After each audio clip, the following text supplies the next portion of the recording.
All right, this is a question about logistics, being older, and starting a new dating life when you're in your mid 30s or 40s. So this is super important because it's different than when you're in your early 20s, you're in college, and those things are happening. And the sad thing is most guys who are in their 40s, turn to pick up advice that's written by a bunch of 25-year-olds or maybe 28-year-olds.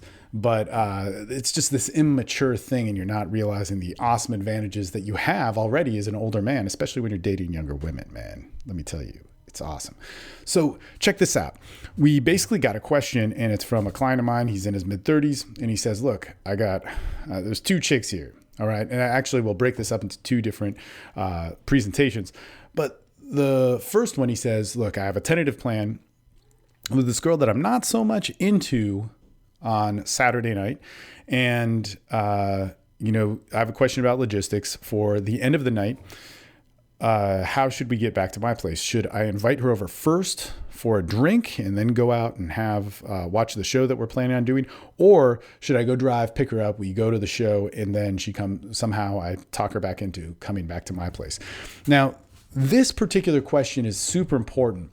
And I want to say this, and this is true for all men, and you should answer this yourself. If you're somebody that is looking for a lot of technique, which is what we do naturally as men, give me the line, give me the structure, give me the different template, and all those things are great, and I will give you those and give you exact and specific instructions with them and the expected outcomes you should get from it. And when you get these three different variables, here's how you handle them. We can map that out and get super technical with all that. However, here's the motherfucking thing. If you do not have experience, then it will fuck up. It will not make sense. And that you'll get a technique that will get a result and you won't be able to go beyond that. And so in this particular case, this is a case that many men who are getting back in the game, maybe you are in your early to mid 20s, but definitely if you're in your mid 30s, definitely if you're in your 40s, you're getting back in the game and you never had that time in your life where you had sex with a lot of women. Your number one goal is to get that. And your number one goal is to get that and play and have fun dating wise. And the reason why that's so important is because we in our culture think that's a bad thing. All right. So look, men and women who are very social people are naturally going to have these freaking awesome experiences where they hook up with people, and they experiment, and they allow themselves to fuck up, and they fall in love, and they get in bad relationships, and they dip their feet in the water with different things. And sure, we come out of that a little bit damaged, but we get certain things out of our system, and that is super fundamentally important.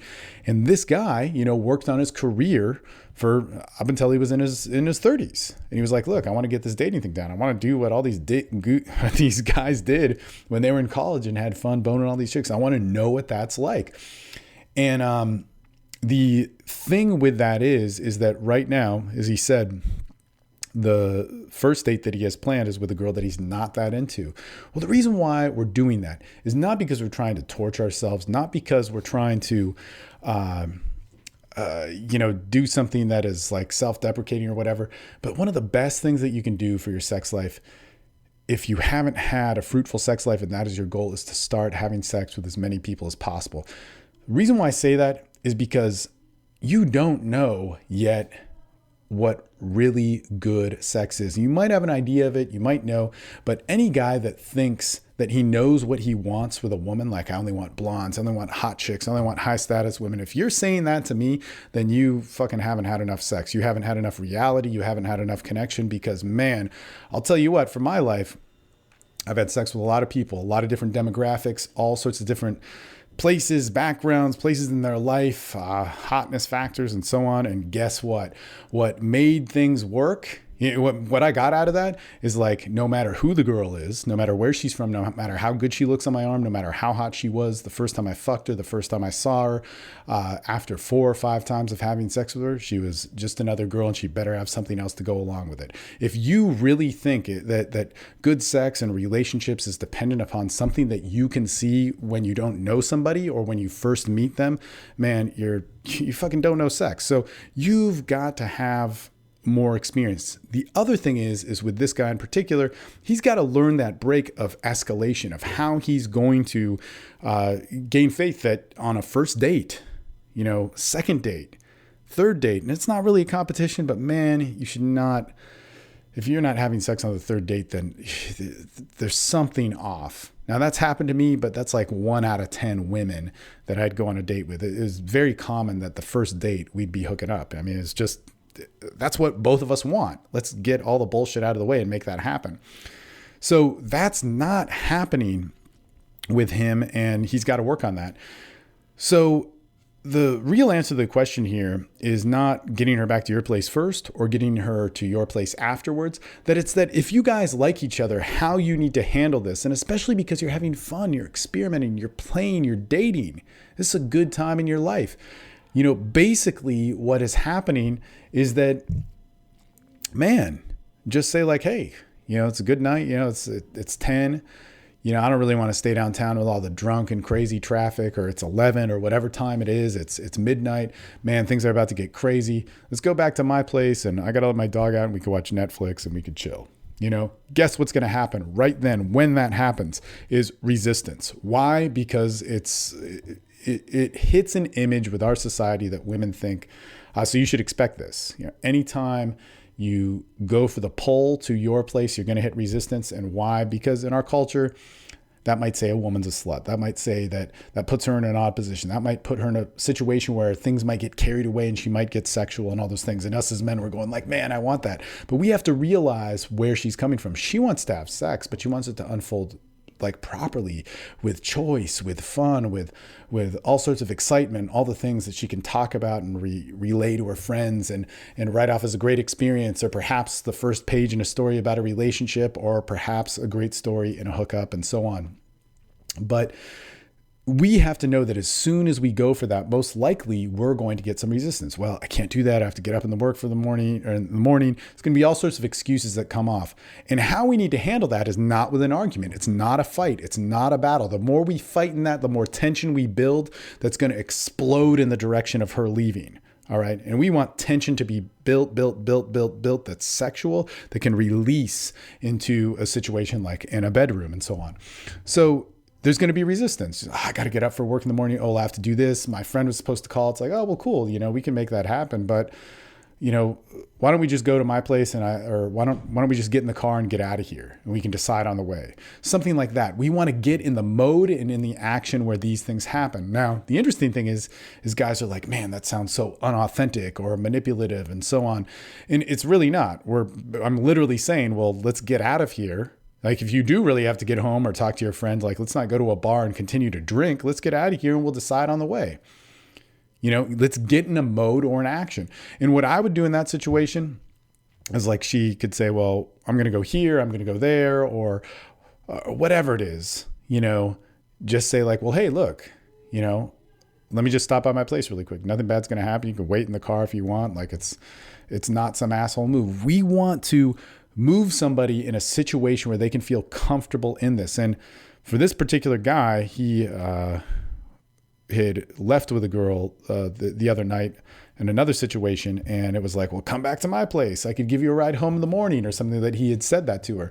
And this, again, set off a bunch of flags. We don't want to say things like that. We don't want to present the idea of something that she's going to be terrified about, especially like sex, in that situation. We want to present the idea of like, well, come over to my place. Like, if not, I can call you an Uber or whatever, or give you a ride back. But man, let's just get out of here. This is weird. You don't need much of an excuse, and you don't need much of a definition of what you want to do. You can be vague about it. You can say, well, man, we can do whatever. In fact, Maria always makes fun of me for this, but we were at an art show on our first date, and check out this for logistics.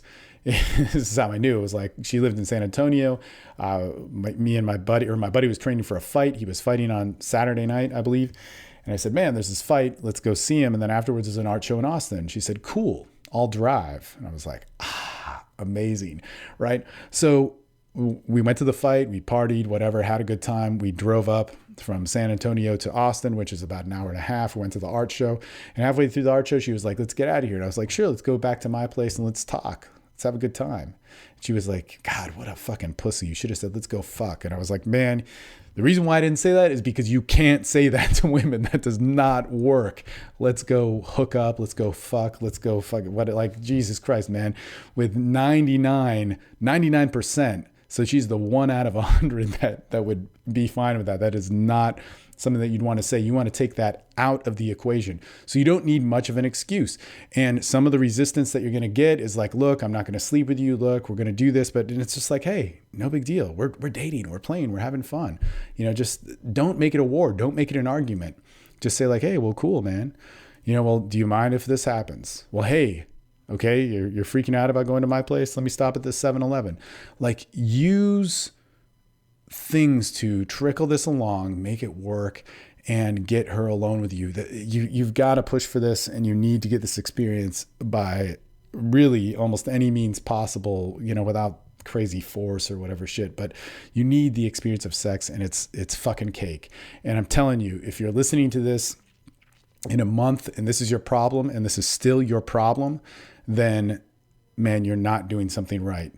If you're actively getting dates and you don't realize that you could hook up on the first night, then you are putting in distractions and tensions, or hook up on your first date. You're putting distractions and tensions and caving too much of the different resistance that she has, which isn't bad. It's just a fear she has that you need to learn how to handle, that is getting in the way of your sex life. And you need to work on your beliefs. And the only thing that's going to change that is not technique, it's experience. So get that experience. I don't care who you have to date. This is something that's said in pickup a lot, but don't worry about the 10s, man. Worry about the 5s and 6s. And what I said earlier is very relevant to this, is because, man, if you think it's about the 10s that are only going to make you have good sex, man, have sex with them 4 or 5 times in a row. And man, I'll tell you this, women just need to have something more.